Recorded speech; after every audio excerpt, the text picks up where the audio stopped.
Night arrived in layers over the harbor, first as a soft dimming of the sky, then as a deeper shade that gathered along the water. The last color of day faded behind low hills beyond the harbor mouth, leaving a smooth expanse of blue-gray above and a darker mirror below. The harbor basin lay in a broad curve, protected by a stone breakwater that extended like a calm arm into the sea. Wooden piers reached from shore in tidy lines, their planks pale and weathered, their edges rounded by years of salt wind. Between piers, water moved with slow, practiced motion, lifting and lowering as if guided by a gentle tide clock. Along the shore, small boathouses stood shoulder to shoulder, shutters closed, roofs angled toward the water. No sharp light appeared. The harbor accepted darkness easily, as though it had been waiting for it. Lanterns began to glow along the boardwalk, one after another, not all at once, but spaced in time, like distant stars appearing. Each lantern hung from a curved iron hook fixed to a wooden post. The posts stood at regular intervals, their tops flattened, their sides marked by faint grooves of grain and old knots. The lantern frames were dark metal with small seams and rivets. The glass panes were slightly cloudy, as if sea air had brushed them for many seasons. The light inside each lantern was warm and steady, never harsh, never bright, just enough to shape the nearby darkness into softer forms. When a lantern brightened, its reflection stretched downward into the water as a trembling stripe of gold. The stripe bent, thinned, widened, and bent again with each small ripple, then returned to a longer line as the surface smoothed. The ring of lanterns slowly formed around the harbor, leaving the center deeper and more shadowed. The water carried the lantern light in long, wavering paths. Some reflections traveled nearly straight for several feet, then broke into fragments where ripples crossed. Other reflections spread wider, dissolving into a soft shimmer that looked like scattered coins on dark cloth. Near the stone seawall, the water absorbed light rather than returning it, turning almost black at the base of the stones. The seawall itself rose from the harbor edge in stacked blocks, each block rounded at the corners, fitted with care, and darkened by moisture. A thin line of dampness traced the waterline, catching a faint highlight when a lantern reflection drifted nearby. Small ripples slid along the wall and escaped between pilings, carrying the shimmer away into the open basin. The harbor surface changed constantly, but always slowly, lines of light stretching, then shortening, shimmering fragments gathering, then scattering, dark patches deepening, then softening. Boats rested throughout the harbor like quiet shapes set gently on moving glass. Some were small skiffs with flat sides and simple seats. Others were larger fishing boats with rounded bows and sturdy rails. Whole colors appeared muted in the lantern glow. Faded blue, dull red, pale cream, gray-green. Ropes held each boat loosely, leaving enough slack for small movement. The ropes formed soft arcs from cleats to posts, dipping and rising with the tide. Nets were folded in careful stacks, their mesh catching tiny highlights where lantern light touched a knot. Buoys rested against wood with almost no sound, their surfaces scuffed and matte. A mast here and there rose into the darker sky, thin and still, with a faint line of rigging stretching diagonally like a drawn thread. Boats rocked in shared rhythm, a barely noticeable lift and settle, lift and settle. Along the shore, a boardwalk followed the curve of the harbor in a smooth arc. Its planks ran lengthwise, forming a clear direction, while crossbeams beneath added a steady pattern of support. Between planks, narrow gaps revealed darkness below, and occasional glints of water where the tide reached under the walkway. Handrails were simple, rope lines looped between posts, sagging gently in repeated curves. Okay. The rope fibers looked rough and pale, with darker sections where moisture had settled. Small metal rings fixed the rope to posts, each ring slightly tarnished, each ring the same size, repeating along the path. The boardwalk passed storage sheds with doors shut and latches still. Some doors bore layered paint told white under newer grapeling in thin strips that curled outward like quiet ribbons. The harbor lanterns cast soft pools of light on the boardwalk, leaving darker spaces between, so the walkway became a sequence of glow and shadow, continuing around the basin. Sound in the harbor traveled without hurry. Water lapped softly against pilings, then slid away, returning again in an even rhythm. A dock plank creaked once, then settled, as if adjusting its weight against the tide. A rope shifted against a wooden post with a faint rasp, then went still. Farther out, a mast tapped lightly against another mast, one gentle contact, then silence again. The lanterns remained soundless, though their glass occasionally made a small click as night air cooled and warmed in slow cycles. Seabirds had quieted on distant rocks beyond the breakwater. Only an occasional call drifted faintly and then vanished. The harbor collected these small sounds and held them in a calm balance. Water, wood, rope, distant bird. Nothing rose above anything else. Everything remained low, soft, and steady, like a simple pattern repeating itself across time. Toward the center of the harbor, the basin turned darker, the lantern reflections weakening as they traveled inward. Light paths that seemed long near the docks became shorter toward the middle, fading before reaching the deepest part. The water there looked thicker in color, smooth and opaque, a dark circle within the ring of lantern glow.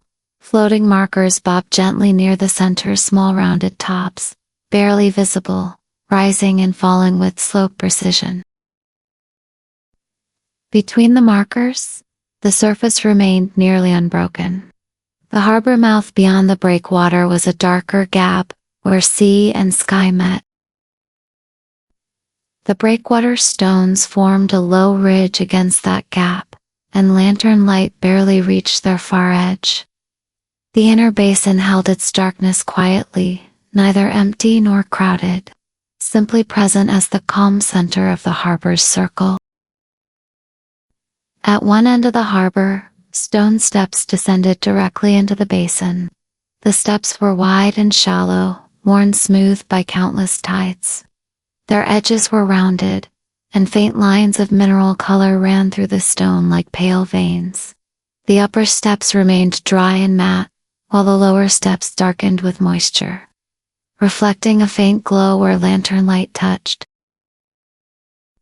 A thin band of moss marked the level where water often paused, darker green against gray stone. When the tide lifted, water slid over the lowest step with a thin sheen, then drew back, leaving a reflective film that made the step look like polished slate. Lantern light wavered across the wet stone in shifting bands, turning the steps into alternating layers of brightness and shadow. The steps ended beneath the surface, disappearing into dark water that held their shape without revealing it. Above the steps, a short stone landing met the boardwalk, and the landing surface bore small pits and smooth patches, a quiet texture of time. Fog drifted in from the open water beyond the breakwater, not as a thick curtain, but as a thin moving veil.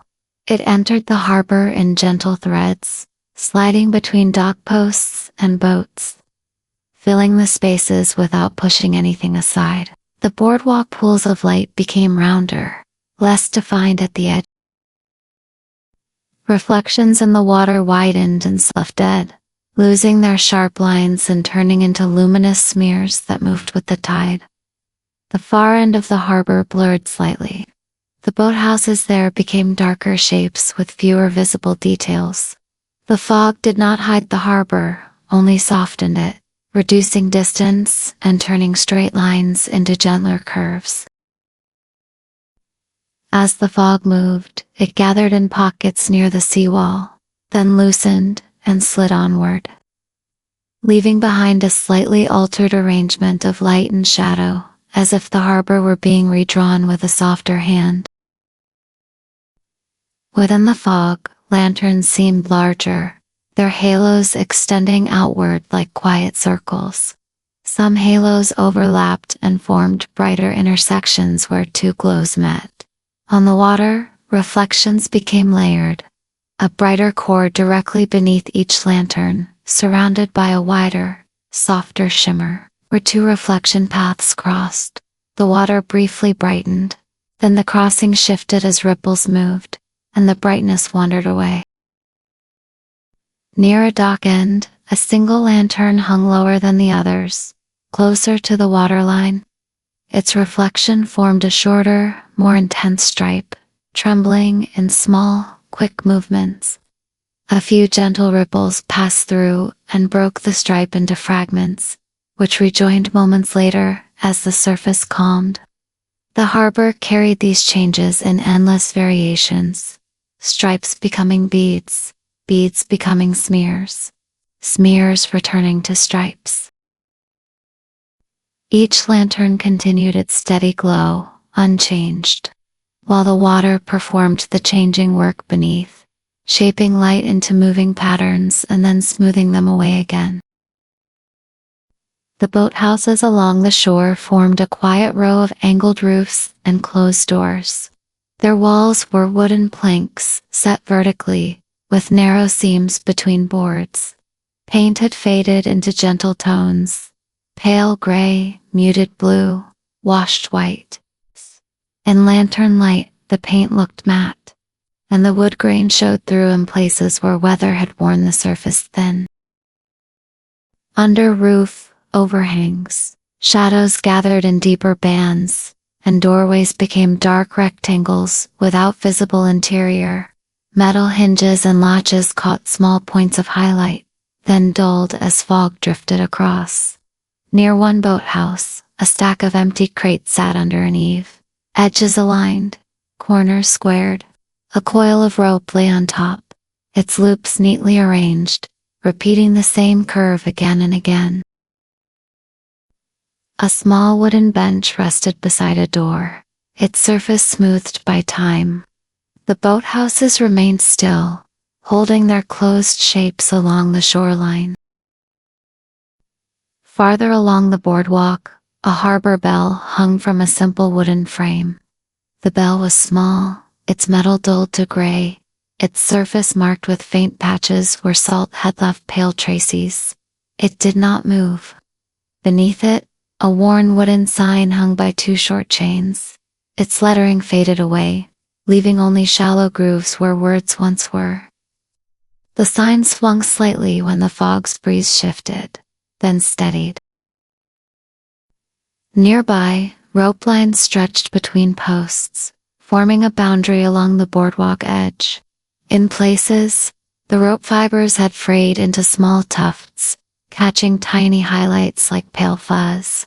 The posts themselves were thick and dark, their tops rounded. Lantern light reached the upper edges and left the lower parts in shadow. A narrow set of steps led down from the boardwalk to a small dock, and each step showed shallow wear, a faint hollow in the center from repeated passage. The bell remained silent, and the ropes remained slack, and the harbor held this arrangement without change. Beyond the harbor basin, the stone breakwater extended into darker water. Its stones were larger than those of the seawall, piled and fitted in a long ridge. Some stones had flat faces. Others were rounded, and in lantern glow, their edges appeared softer than their true weight suggested. At the breakwater's inner side, water was calmer, sheltered. At the outer side, faint movement from open sea could be sensed in the way swells lifted the stone's reflections and then lowered them again. A small beacon stood near the breakwater tip, not a bright lighthouse, but a modest structure with a single, steady light. The beacon's light was cooler than the lantern's, and it remained distant, barely reflected, like a small fixed point on the horizon. Fog drifted around the breakwater stones, filling gaps, then slipping through. The harbor lantern ring remained behind, warmer and closer. The breakwater marked the boundary between the sheltered basin and the open water beyond, and the boundary held steady as night deepened. Between two long docks, a narrow channel guided water inward and out again with each tide shift. The channel's surface was darker, shaded by the dock planks above. Here, lantern reflections appeared only in broken pieces, small patches of gold that slid along the channel like drifting leaves. Wooden pilings rose from the water at even spacing. Their surfaces were dark and glossy near the waterline and lighter above, where salt air had dried them. Barnacles clung in rough clusters at the base, forming pale rings that wrapped around each piling. As water moved, it swirled gently around the barnacles and then smoothed again. A small ladder descended from one dock edge into the channel, metal rungs darkened with age. The ladder's lower rungs disappeared beneath the surface, and a faint sheen of water coated the visible rungs, reflecting lantern light in thin lines. The channel carried slow motion through the harbor like a quiet seam, stitching one part of the basin to another. The harbor continued through repeating patterns. Lanterns glowed steadily along the curve, warm circles of light, spaced evenly, returning again and again in the same sequence. The boardwalk followed the same curve, and the rope arcs repeated between posts without variation. Boats lifted and settled in shared rhythm, and ropes dipped and rose, dipped and rose. Fog thickened slightly, then thinned, then thickened again, each change slow and gentle. Reflections lengthened when the surface smoothed, then broke into fragments when ripples crossed. The stone steps brightened on wet surfaces, then dulled as water drew back. The bell remained still, the sign hung quiet, the boathouses stayed closed. Across the basin, the center remained darker, holding its calm shadowed circle. The beacon beyond the breakwater held its distant point of light without flicker. The harbor offered no sudden shifts, only gradual variations. Glow and soften, glow and soften, with the same objects held in place throughout. Later, the fog loosened and drifted outward in thinner sheets, leaving the lantern halos slightly more defined. The sky above appeared deeper, though still covered by a smooth layer of cloud that moved slowly, revealing darker patches and then covering them again. The water in the inner basin became smoother for a time, allowing reflections to stretch longer and straighter. Light paths extended farther toward the center, thin glowing ribbons reaching into the dark, then fading at the last moment. A gentle ripple passed through and bent each ribbon into a soft curve. Near the seawall, the waterline traced the same dark band along stones, and small eddies formed where pilings interrupted the flow, circling once, then smoothing away. On a dock end, a lantern flickered slightly behind cloudy glass, then returned to steady glow. Boats settled into an even quieter movement, almost indistinguishable from stillness. The harbor held this late-night balance of softened edges and steady light, as though the entire basin were resting within its own. As the night continued, the harbor remained much the same, only quieter in its details. Lantern glow stayed warm, reflections continued their slow reshaping, and the boardwalk curve remained a sequence of light pools separated by shadow. Fog drifted again in thinner strands, leaving some lanterns clearer while others softened. The center of the basin remained dark and smooth, receiving light and then letting it fade. The stone steps at the harbor edge held faint bands of reflection where moisture lingered. The boathouses stayed closed, their paint tones muted and calm. The bell remained unmoving, the rope lines remained slack, and the breakwater stones held their boundary against the open sea. Gradually, the reflections shortened, not sharply, but by degrees, as ripples softened and the water surface darkened again. The harbor circle of lanterns continued to glow in steady repetition, while the water carried the last long ribbons of light into smaller, quieter traces, then into a gentle shimmer, then into darkness that remained smooth and unbroken.